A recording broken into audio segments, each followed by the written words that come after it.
ఉంటుంది. అదే ఐఎస్ఐ కానీ పాకిస్తాన్ ప్రభుత్వం కానీ దీని వెనకాల ఉంది అని తేలితే మాత్రం ఆపరేషన్ సింధూర్ ఉంటదా, ఆపరేషన్ ప్రళయ్ ఉంటదా, ఏమైనా ఉండొచ్చు.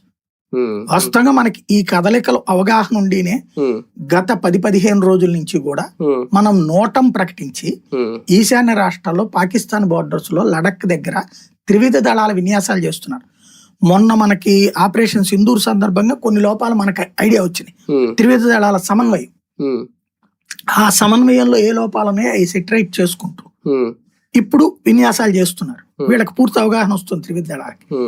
త్రిశూల్ కాన్సెప్ట్ ఇది ఎందుకంటే పాకిస్తాన్తో రేపు పొద్దున ఏదన్నా అవుతుంది అన్నది. ఎందుకంటే వాడు ఆసిఫ్ మునీర్ అనేటటువంటి వాడు పాకిస్తాన్కి ఇప్పుడు అధ్యక్షుడు కావాలనుకుంటున్నాడు, కానీ అమెరికా అట్లా తిరుగుబాటు చేయొద్దు నువ్వు, అప్పుడు మేము సహకరించలేమని చెప్పింది. అందుకని రాజ్యాంగాన్ని ఎట్ట మార్పించుకుంటున్నాడు, శాశ్వత పాకిస్తాన్ సైనిక అధ్యక్షుడు అని. వాడు చస్తేనే పోతుంది, ఇప్పటిదాకా అది పాకిస్తాన్ చరిత్రలో లేదు. ఇది రేపు పొద్దున ఏమవుతుందంటే పాకిస్తాన్ సైన్యంలో రివోల్ట్ అవుతుంది, 4 రోజులు పోతుంది. ఇంకెవడు సైనిక చీఫ్ కాడు, వీడు ఒక్కడే సైనిక చీఫ్ అంటే రేపు ఎట్ట ఒప్పుకుంటారు మిగతా సైనిక చీఫ్లు? త్రివిధ దళాల అధిపతి పోస్ట్ కొట్టేశాడు వీడు. దాని ద్వారా ఇప్పుడు పార్లమెంట్ కంటే వీడికి అధికారం, ప్లస్ వీడిని విచారించే అధికారం న్యాయస్థానానికి కూడా లేకుండా తెచ్చుకుంటున్నాడు. అంటే ఇవన్నీ ఇంప్లిమెంటేషన్ లోకి రావాలంటే వీడు ఒక పెద్ద స్ట్రాంగ్ అటాక్ మన ఇండియా మీద చెయ్యాలి. అది చెయ్యడం కోసం ఈ కాన్సెప్ట్ ని వినియోగించుకుంటాడా అనేటటువంటి ఉద్దేశం కూడా ఉంటది.